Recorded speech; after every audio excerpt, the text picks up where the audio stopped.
Our nice American ladies recording us.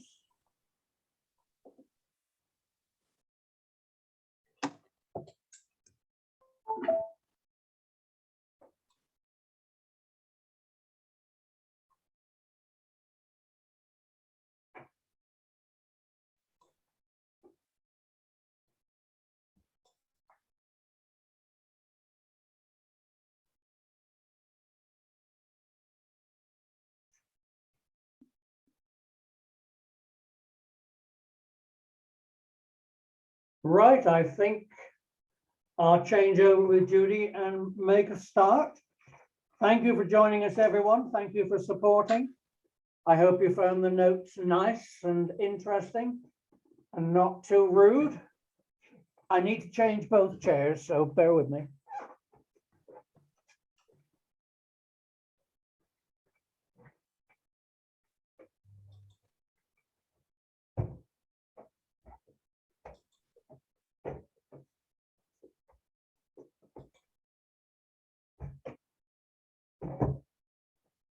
Right.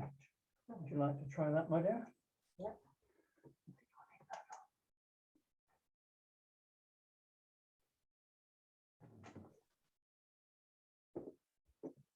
Then I need to be a bit closer, I think, don't I?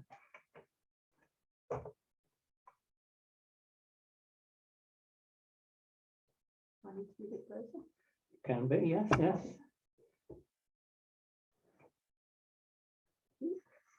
Can everybody see Judy? Yes. Good. Yes. Yes. Right. Thank you then. I shall invite her to make a start. Off we go. Good morning, everybody. Hope you're all well. And thank you for your loyalty. The reign of William IV, one of our neglected kings. Most people don't know anything about him at all. So we're just going to sort of recap a little bit back into the reign of George IV, the end of his reign, which we sort of ran out of time a fortnight ago. So just going to go back over that a little bit. Referring to the coronation in 1821, which is still spoken of as one of the most extravagant royal occasions ever. Oh, you've been signed out. Oh, right.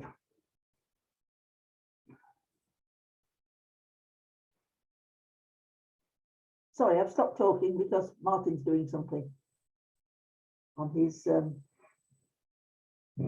laptop.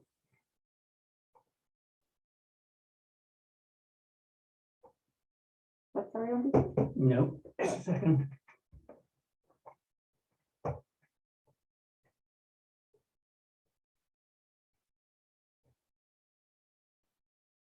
I knew I'd have trouble. Can people still see Judy? Somebody talk to me. Yes. Fine. Right, carry on. Yeah, so just to say the George IV's coronation was an extravaganza. It was kind of ridiculously over the top. But the main thing that happened, which was embarrassing for everybody, was poor Queen Caroline, who was absolutely determined to get into the Abbey and be crowned alongside her husband, supported by a mob of people, quite a lot of ne'er-do-wells, quite a lot of criminals, all sorts of people had decided that they were going to support the Queen, really because they were trying to show how they hated the king. It wasn't so much that they thought she was wonderful, but that they wanted to indicate that they thought he behaved appallingly to his family, to his wife and to his daughter. So they were in effect a kind of protest group. So egged on by this enthusiastic mob, shouting "Long live the Queen" and the equivalent of sort of "Go for it, Caroline," she found that she was barred from the Abbey when she arrived. What they decided was they were going to only allow people who got a ticket, and clearly she hadn't got a ticket of admittance. So it was on a kind of technical reason that she went to the main door, the Great West door, demanded entry, and they said, "Have you got a ticket?" And she said, "No." And so they said, "Well, you can't come in then." So then, in a very undignified way, she went round to all the other doors, and apparently there are 7 other doors in Westminster Abbey, and she went round all of them and either knocked on the door, and they opened the door, and then they said, "Have you got a ticket?" And she said no, and really made a spectacle of herself. But most people didn't mind that; they were just delighted that she was going round in a very determined way, because that's what they wanted. They were supporting her. They were championing the Queen, and it became a kind of civil rights issue. You know, what she was the Queen of England. She was married to the King. Therefore, she should be crowned. Now she didn't manage to get into the Abbey, and she was an ill woman anyway, very ill. And she'd used all her sort of strength and stamina, remaining stamina, to do this really on behalf of the crowd, egged on by the crowd. She'd probably have given up if it hadn't been for the mob. And then tragically, she left the Abbey humiliated, and then some people started booing, because crowds are very fickle, as we know. Some people started booing because she failed. She hadn't managed to get into the Abbey, and she died 3 weeks later. And the king hadn't had any popularity. The king was well hated, but that was another turning point, that he'd just become king, and he was hated more than ever because his wife. You know, the people say, "Well, you killed your wife." So absolutely hated and reviled. People, he hardly dared go out in public. People were throwing stones at his carriage. There weren't any police in those days. I know I keep saying that, but it is quite important to remember that there wasn't a police force. They relied on the military and personal protection, guards. So London had become very volatile. And so the king didn't dare go out in London, and he became more and more really of a recluse. So when he died, absolutely unmourned, despised by his ministers and the English nation.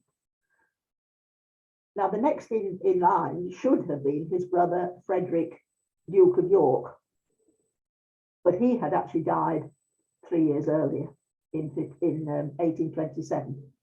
So the next in line was this rather strange character, William, Duke of Clarence, George III's third son. And nobody really knew all that much about him. But this is just a summary. This is just a summary of how people felt about George IV. He saw great deeds and great men. It could have seen few men in all the realm less deserving a word of praise than George IV. Even the most courtly historian would be hard put to it if he was set to find out any passage in the whole of his matured life which compels admiration. So along comes, rather unexpectedly, William IV. So people didn't really know very much about him, and what they did know was not very encouraging. Third son of George III, as we said, born 21st of August 1765, and he was so unruly as a child. He was also ugly. Now, one thing about George III and Queen Charlotte's children was that they were very attractive. We know that from paintings, and that everybody said how pretty and attractive the children were. With their lovely, and I've said before, their lovely blonde hair and their high colour and their beautiful complexions and their big blue eyes. But poor old William hadn't inherited any of this. So I'll just read this. By no means an attractive baby, William grew no more prepossessing in appearance as he passed from youth to manhood. He was, on the contrary, definitely ugly, thick-set, red-faced, and possessing a head shaped like a pineapple. Further, as to character, he early showed resentment of any kind of restraint. As his father grimly remarked more than once, William was ever violent when controlled. The disciplinary life of the Navy suggested itself to the king as the most suitable profession for his third son in the circumstances. So, as I put in the notes, he was so rough and rowdy and ill-disciplined that his parents thought the Navy would sort him out. Naval discipline was notorious for sorting out recalcitrant teenagers. And of course, you could become a midshipman when you were very young. And so he became a midshipman aged 13. But it didn't sort him out. He continued to be very impetuous and insubordinate. So, an example, it said he proved insubordinate even before he had seen sufficient service to command a ship of his own. Once this occurred, he drove the Admiralty frantic with his madcap pranks. So he was promoted, obviously, because he was royal. On the first occasion that he sailed away from a foreign station without leave, William had done so for the simple reason that he was sick of, and then he used the N-word, faces. Word we're not allowed to use anymore. He says, he must, however, have cured himself of such distaste, for on a later occasion, he brought home with him a black lady by the name of Wowski. And there are cartoons of William with Wowski sitting on his knee.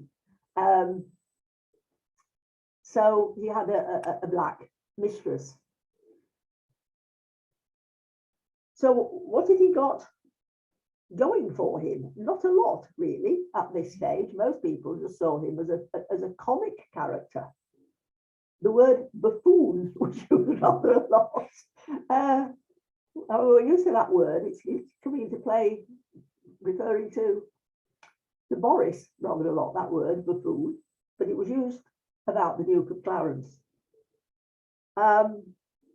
He lacked judgment and decorum. He didn't know what decorum was. He didn't behave like royalty. He didn't behave like an aristocrat. He liked drinking. He liked women. He had lots of, a woman in every port. He liked dirty jokes. He was extremely undignified. And he behaved in an inappropriate way. No social graces. And many believed him to be mad. They just assumed that he'd inherited madness from his father and that there was something really wrong with him. On the other hand, there were very good traits in his character, which we'll come to. He did calm down a little bit when he met Dorothea Jordan, who was an established actress. Acting for women had only just become respectable. Well, in fact, it wasn't really respectable. And she was what we now would call a vaudeville actress, rather than a serious actress. She got lovely legs, so she often took the part of men.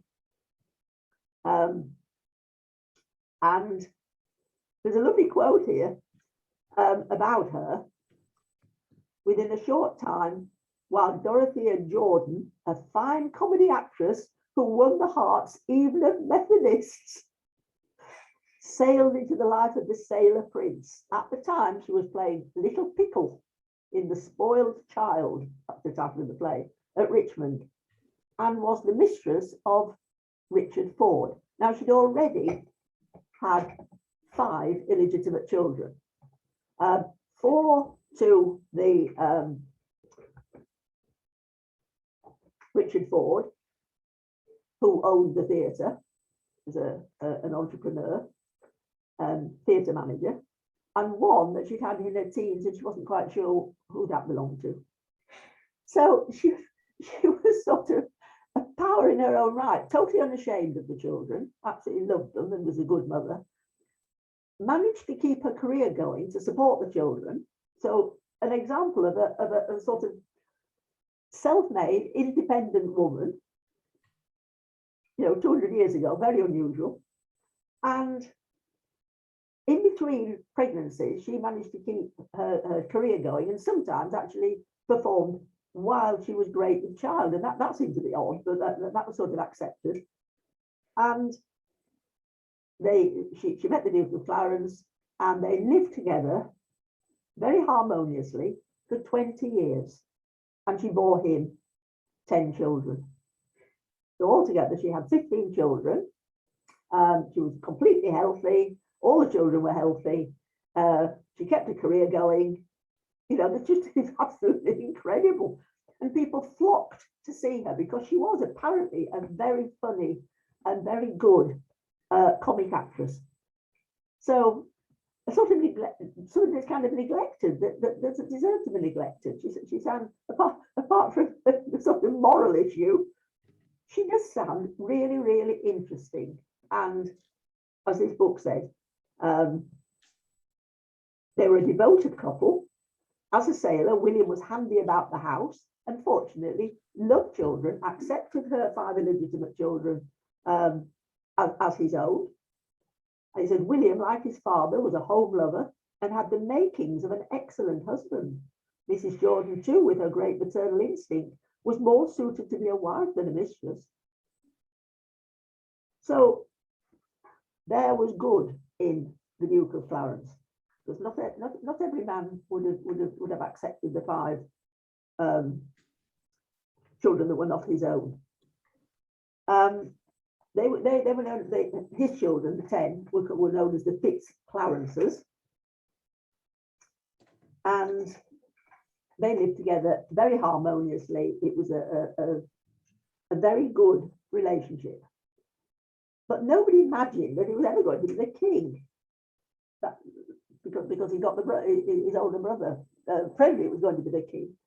So when Frederick died, 3 years before George IV died, people were beginning to look at William and think, wow, he's going to be our next king. What do we make of that? What kind of person is he? What kind of king is he going to be? Now, before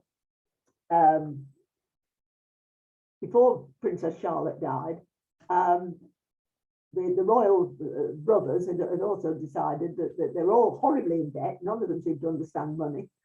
That they needed to get married to somebody either with lots of money, like an heiress, or a foreign princess who would have a dowry, to get them out of debt, because Parliament was getting absolutely fed up of helping these irresponsible characters with their massive debts. They had enough problem with George IV, who didn't understand money at all. Well, neither did William. He had massive debts. So he had parted with Mrs. Jordan. She called herself Mrs. Jordan. She wasn't married, of course. It was a courtesy title. And the amazing thing is that she accepted the fact that he had to part company with her as long as he maintained the children. The only the proviso was that she would maintain the children. Sorry, he would maintain the children, which he undertook to do. So this was the situation. He was trying to find a suitable bride and having no luck at all, because he was so peculiar and so inappropriate in every way. He spoke out of turn, he swore a lot, he drank a lot. He'd had this relationship going on for 20 years. He wasn't exactly a fine catch. Then the situation became more urgent after the death of Princess Charlotte, because the succession was in danger. So the attempt to find suitable brides for these rather unpleasant sons of George III, it became a really urgent matter. And cartoonists had a field day that these overweight, unattractive princes were proposing to one princess in Europe, one after the other, trying to find somebody that would take them on. And William failed and failed again. Because he was ugly and somewhat weird. You know, his reputation had gone ahead of him. And Princess Lieben, we rely on Princess Lieben a lot. She was the wife of the Russian ambassador and very spiteful. She was like a columnist today.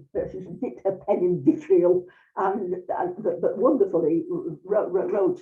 She didn't mince words. And she had actually described the Duke. He was the least educated of all the English princes. He had no knowledge, vulgar English habits and manners. His conversation was also vulgar. Obviously disapproved of him.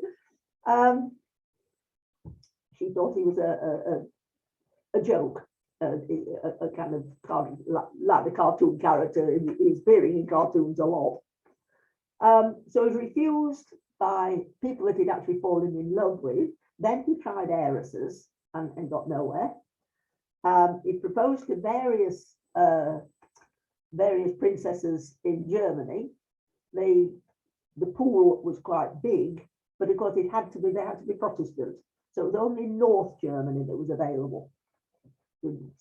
After the Reformation, Southern Germany remained loyal to the Catholic faith.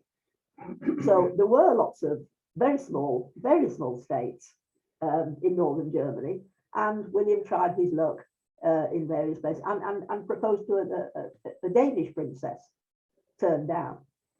And their families investigated what was the Duke of Clarence, English Duke of Clarence like. They were horrified and said, no way is my daughter going to marry into this awful family. And a man that's got 10 illegitimate children, no way. But finally, he managed to find a consort. Amelia Adelaide Louisa Therese Caroline, known as Adelaide. All those names to choose from. And she came from Saxe-Meiningen, which is a very small, or was a very small, northern German state. Unusually, for a German state at that time, Meiningen was known for being very progressive and liberal and unusual. That they had democracy, and there were theatres and opera houses. It was a cultured little place. So, although on the map Meiningen was small and inferior, in fact, Adelaide was an excellent choice of consort. Poor Adelaide wasn't pretty, and she got a skin problem. We don't quite know what it was, but spiteful people like Princess Lieben said, well, what shocking skin she'd got. It was all inflamed and patchy and blotchy. So we don't know quite what was wrong with her skin. But anyway, no, she hadn't had any proposals. She was virtually on the shelf. In her mid-20s, and in those days, people got married very young. If you weren't married by 18, 19, 20, then we're looking at spinsterhood. So she accepted the long distance proposal. You know, she hadn't met the Duke, but she accepted. And the family accepted on her behalf. And a really arranged marriage. And she travelled to this country with her widowed mother, and they got married quietly because he was so horribly in debt that the government wouldn't pay for a lavish marriage, or wedding, I should say. They wouldn't pay for a lavish wedding, a royal wedding. And so it was all very low key. Even the house that they were going to live in wasn't furnished properly, although the Duke had actually said, you know, I got a new wife and asked Parliament, please, will you sort of supply money to do up Bushy House, which is where he lived with Mrs. Jordan. Everything was done on the cheap, and everything was, I mean, poor Adelaide didn't have a very good start in this country, but fortunately, she was a lovely person. She'd been brought up so well. never complained. Her English was very good. It was a huge advantage. Her English was excellent. She was intelligent. And she had a wonderful effect on her husband. Everybody was so absolutely amazed that he stopped swearing. He drank a lot less, and he drank more daintily. He wasn't swinging beer with his rather rough naval friends. And he became polite and courteous. A different side of him appeared. And to everybody's surprise, despite the huge age difference, she was in her 20s, he was in his 60s. I mean, it was an astonishing marriage, really. He was well young enough to be his daughter, almost young enough to be his granddaughter. It turned out to be a very happy union, much to everybody's surprise. And I've written a quote in for you. Somebody called Colonel Wilbrahim wrote to his wife, "You would be surprised at the Duke. His wife has entirely reformed him. And instead of that polisson manner, for which he used to be celebrated, he is now quiet and as well behaved as anyone else." He's very patronising. Now that Martin Noran knew what polisson meant, but Martin looked it up. And polisson, it means naughty and out of control, recalcitrant. So his manner had always been that he was challenging and being rude and being, well, just totally lacking in social skills, just speaking out of turn, just saying what he thought. He was famous for that. And he thought that was good because that was the naval way, you know, not to mince words, just to say what you think, not to dress it up in an elegant sort of way. It's partly deliberate, because he quite liked shocking and upsetting people. But Adelaide had this wonderful effect on him. She was a gentle person. She had beautiful manners. She was very calm and controlled, and obviously very good at saying and doing the right thing. And he copied her because, as somebody said in rather an astonished way, I do believe he's falling in love with her.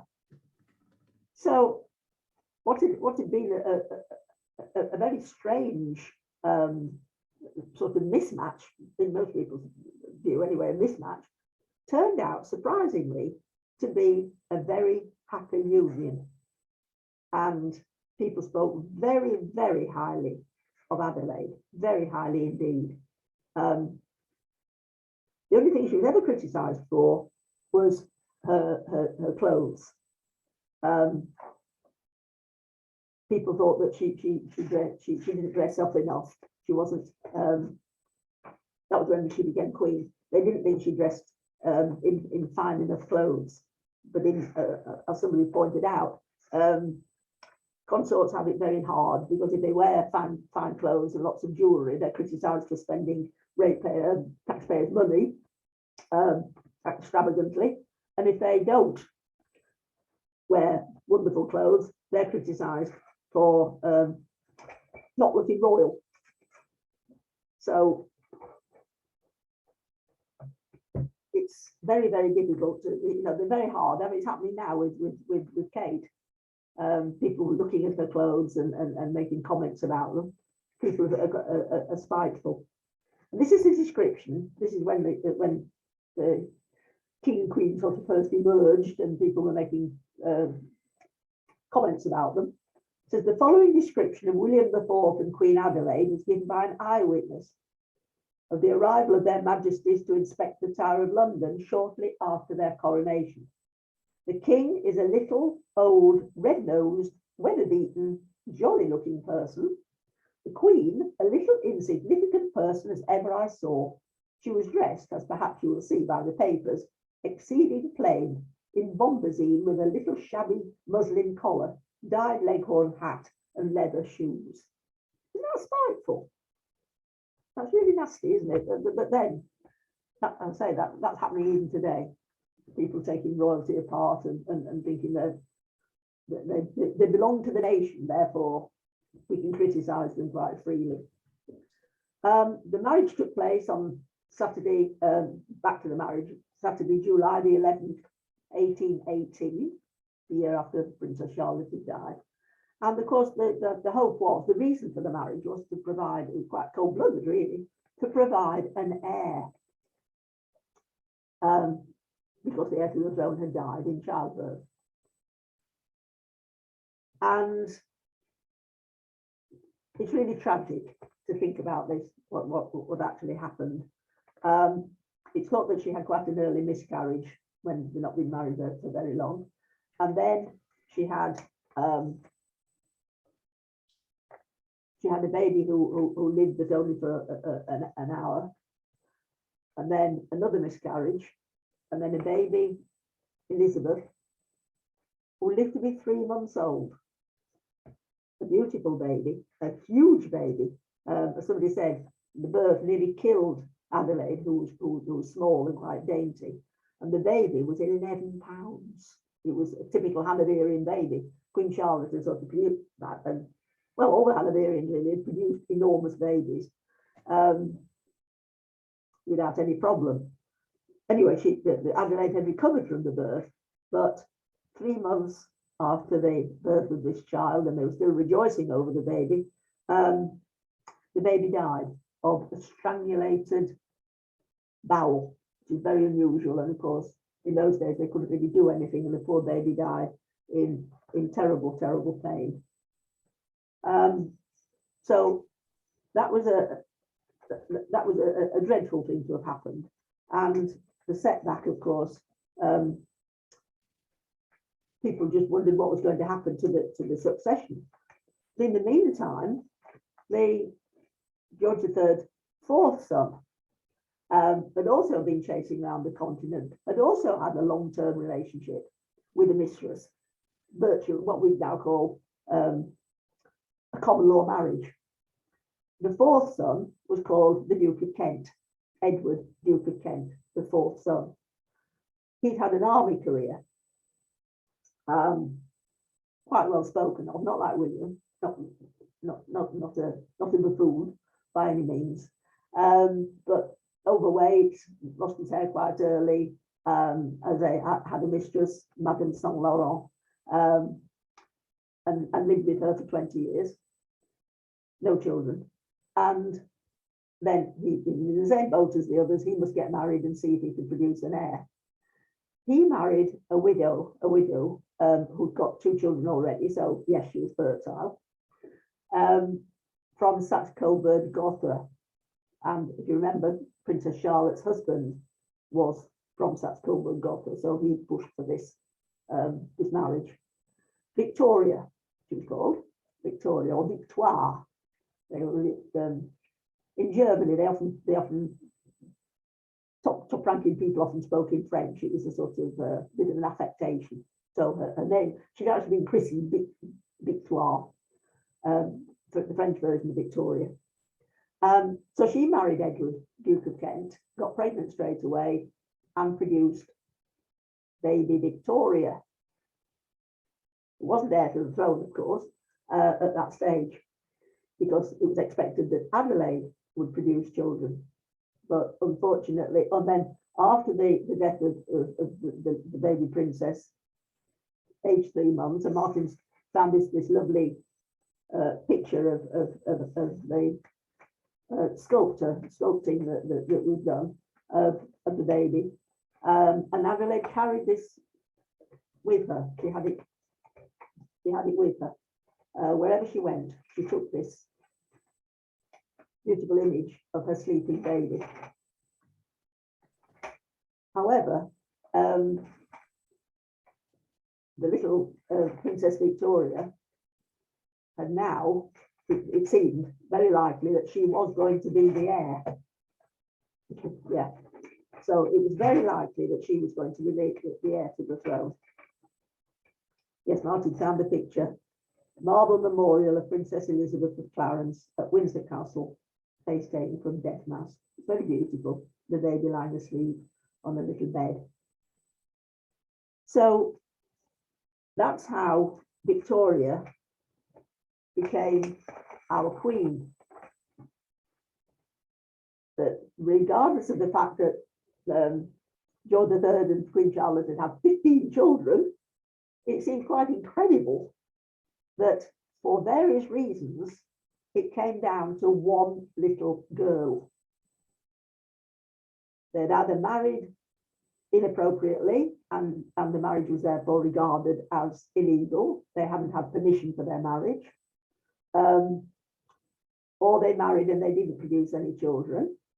There are various reasons, but it does sound quite incredible. You think if somebody had 15 children, they're going to have rather a lot of grandchildren.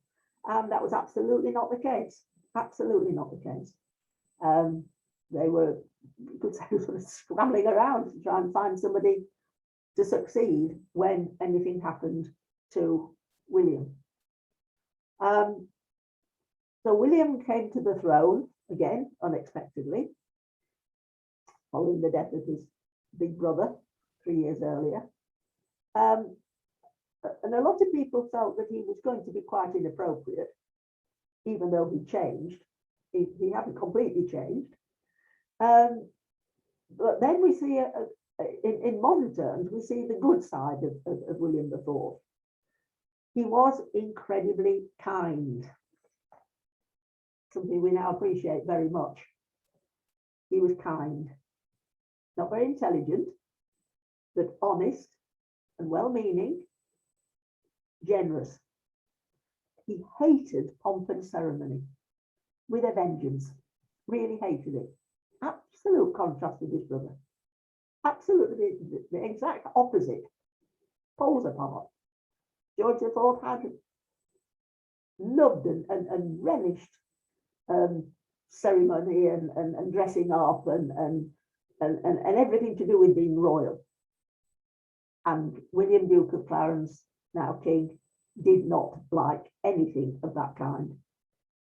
No artificiality, no dressing up, no pomp and ceremony, absolutely down to earth.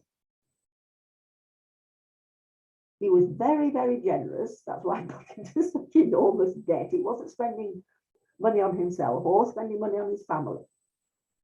But he was over generous, particularly to ex-naval friends who'd fallen on hard times, and many of them had. And we mentioned that before. Particularly after Trafalgar, a lot of men were injured, and there were no pensions or anything. They had to turn to begging. And the Duke, as he was then, was very conscious of this, and he would walk about in Portsmouth looking for people that he recognised who were begging, and he would help them out. He would either give them a pension, he'd give them certainly a handout on the day, and talk to them and say, you know, what problems have you got? And they would say, well, can't pay the rent or haven't got enough food. He was incredibly kind and generous and thoughtful. He was also what we now call democratic. He ignored the class differences, which were so enormously important at that time, which is why people thought he was a buffoon. That he because of his naval training, and because he was a bluff sailor, as somebody described him, he didn't recognise these hierarchies and class differences. He would talk to anybody, and he loved talking. He just liked chatting to people. So, you know, he's coming over as a really kind of attractive character. He treated people equally. He lacked dignity, certainly lacked dignity and decorum.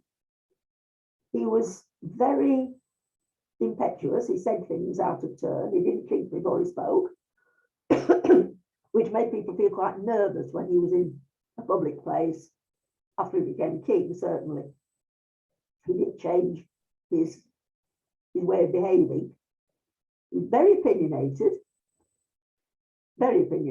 and quite blunt in his judgments of people and situations. Very unlike our present Queen, who's in trouble now just for saying something about the climate meeting. You know, because she never says, she never gives her opinion about anything. The press and the media sort of pounced on the fact that she'd expressed an opinion and making a huge thing of it. Because she's a constitutional monarch, she can't have political opinions. Well, William said, and it was supposed to be the case even in the early 19th century. Well, William didn't sort of recognise that. He gave his opinion on everything, whether it was acceptable or not. He just, that's how, if he felt strongly about something, then he said so, which could be very embarrassing. He loved, he loved talking, he loved chatting to people. He did what is now called walkabouts. But when he became king, his entourage, absolutely horrified that he didn't change his way of living. He kept disappearing from whichever palace he was in Buckingham Palace or Windsor or wherever he was staying. And he would just walk about in this, well, eventually they had to stop him. You know, they had to catch him before he escaped.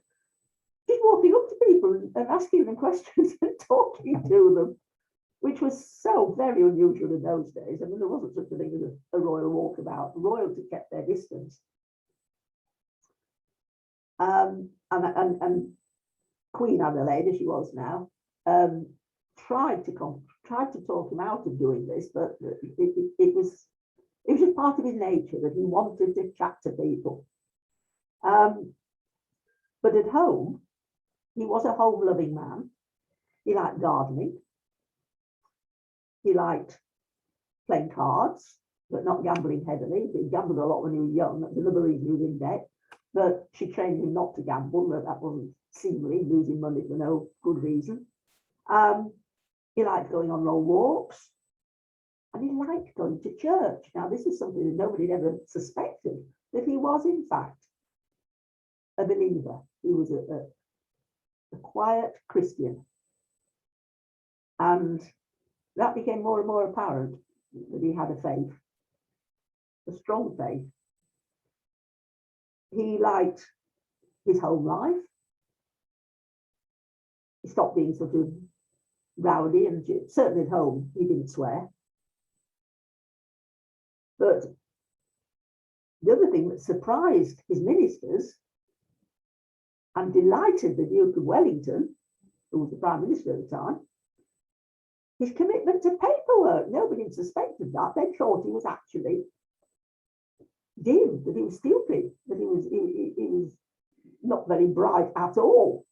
And they were amazed to discover that, unlike George IV, who neglected his paperwork and had to be forced to do it, and you know, the real struggle to get him to face up to his responsibilities, that William IV actually enjoyed reading state papers and discussing the issues with his ministers. That was a complete turn up for the book. Nobody suspected that at all. And Wellington reported that he'd done more business with him in 10 minutes than with the other, in as many days. And the king amazed everybody by getting up at 6 in the morning in order to do this work and dealing with all these government affairs so sensibly and calmly and well. I mean, he made comments and was very open in his opinions, which perhaps he shouldn't have been, but he worked regularly and took it all very, very seriously. And that came as a surprise, because people had still got this picture of him as a loudmouth, ignorant buffoon. Another lovely thing he did, which made him very popular, was he acknowledged Maria Fitzherbert as the true wife of his deceased brother.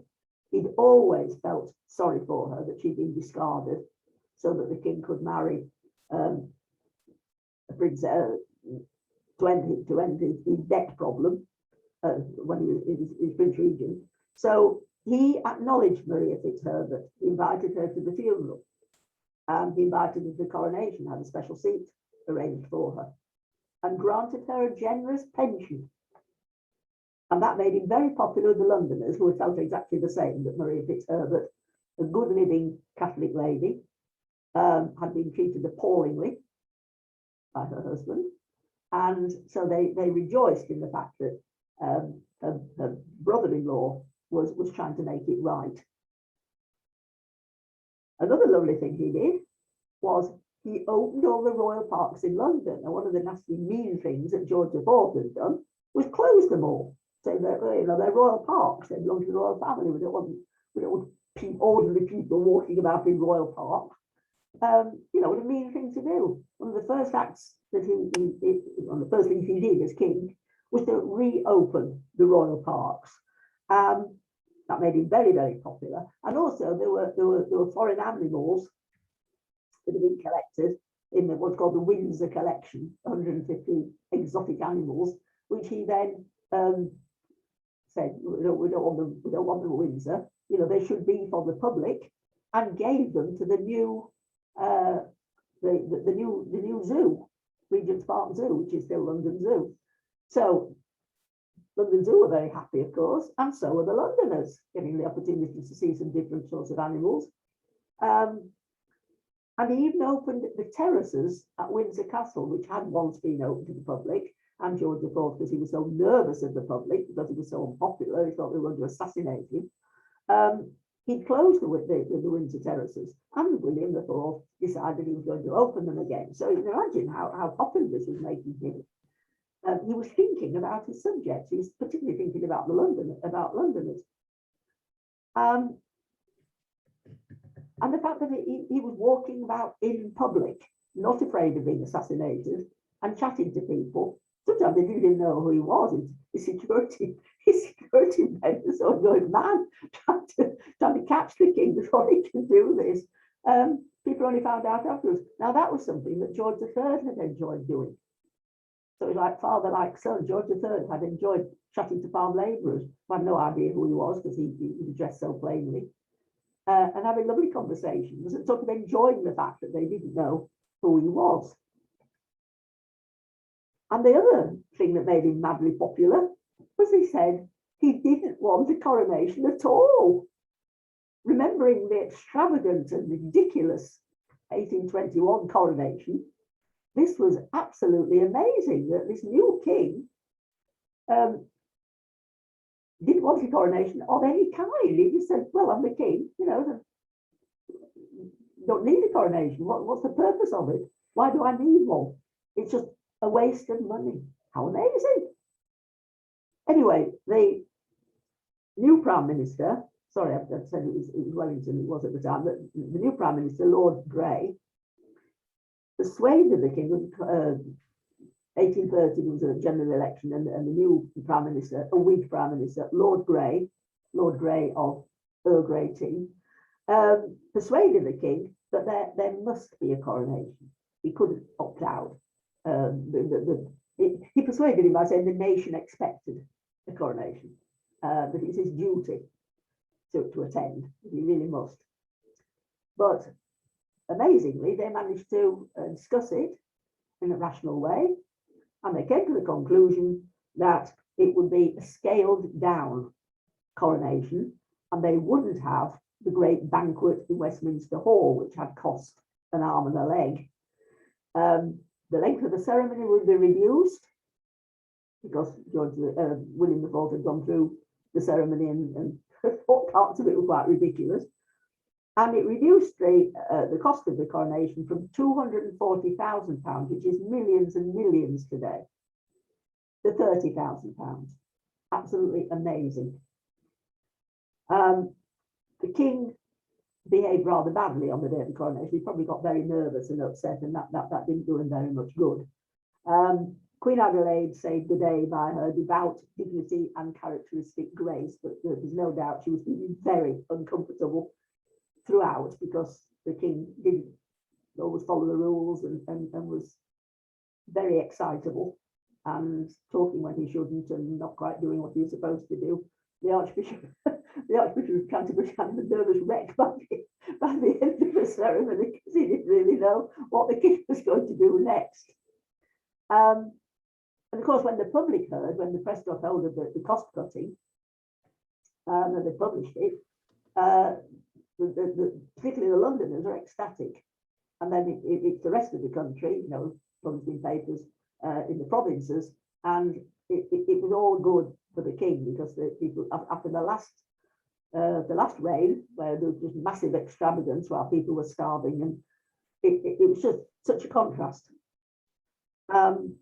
So basically, William IV turned out to be a far better monarch than anybody had thought possible. I mean, I'll just give you some examples of the way he spoke about people and embarrassing, just to conclude, embarrassing things he did. Somebody said, this is what somebody wrote after the king's accession. He seems a kind-hearted, well-meaning, not stupid, burlesque, bustling old fellow, and if he doesn't go mad, may make a very decent king, but he exhibits oddities. Oh, that's a very reasoned sort of description of the king. He exhibits oddities. He says, certain of these oddities were embarrassingly apparent to his guests during the king's state dinner speeches. It was his habit to ramble along on all manner of subjects in the same oration, and seldom did he fail to give vent to some startlingly indiscreet remarks. For example, when the French ambassador was present on one occasion, the king recounted his recollections of the days when Napoleon held the imperial throne of France, and closed his speech with an exultant reference to the glorious triumphs England had obtained over her enemies, the French. Bien remarquable, as the renowned French diplomat de Talleyrand himself was heard to exclaim when William IV had once proposed a toast, which those present afterwards declared had scorched their ears. He could be equally upsetting to guests at his private dinner parties. One of the king's foremost pet aversions was that baggage Kent. Now his brother, Edward Duke of Kent, Queen Victoria's father, had died when Queen Victoria, or Princess Victoria, was only 7 months old. He'd never been ill in his life, as he protested when he was ill. He caught a chill. They went to Sidmouth. He walked about, got a chill. It was cold and wet. He got a chill. It turned to pneumonia. He was treated abominably badly by his physicians, and he died. And so Victoria, Duchess of Kent, was left a widow again with a 7-month-old baby, the heir to the throne. And the power went to her head, the fact that she was the mother of the heir to the throne. But she was a rather silly woman anyway. She hadn't got any judgment. So the king could not stand her. As Duke of Clarence, he couldn't stand his sister-in-law. That baggage Kent. She'd been appointed as regent in the event of William IV's demise before Victoria reached her majority. And the Duchess was so puffed up with pride at this prospect, which she hoped might occur as reality any day, that she considered it an obligation to the nation ceremoniously to parade the young Victoria about the country as Queen of Tomorrow, to the king's unspeakable indignation. So that's why he called her that baggage Kent. He was a lovely uncle to his little niece. He hadn't got any, he and Adelaide hadn't got any children of their own. Adelaide similarly absolutely loved little Princess Victoria, although they saw her very seldom. And I'll just finish by reading this lovely little letter that the king wrote to his little niece Victoria. This is in 1832. Dear, no longer little, but growing woman, though equally beloved niece, I regret exceedingly you were prevented spending last Saturday and Sunday with me.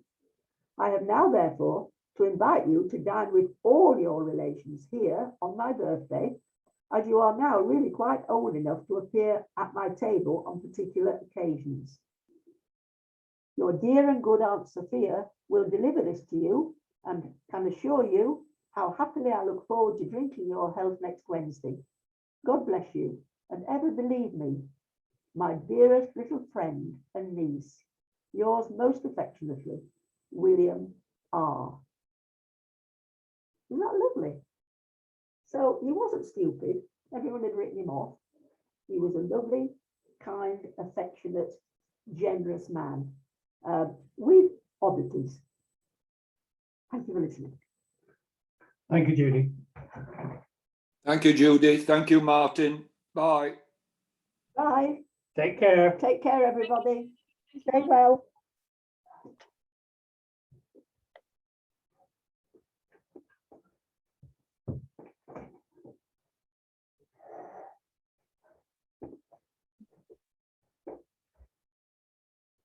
Thank you. Thank you. Gather again in a fortnight. Okay. Take care, everyone. Bye. Bye, thank you. Thank you, bye.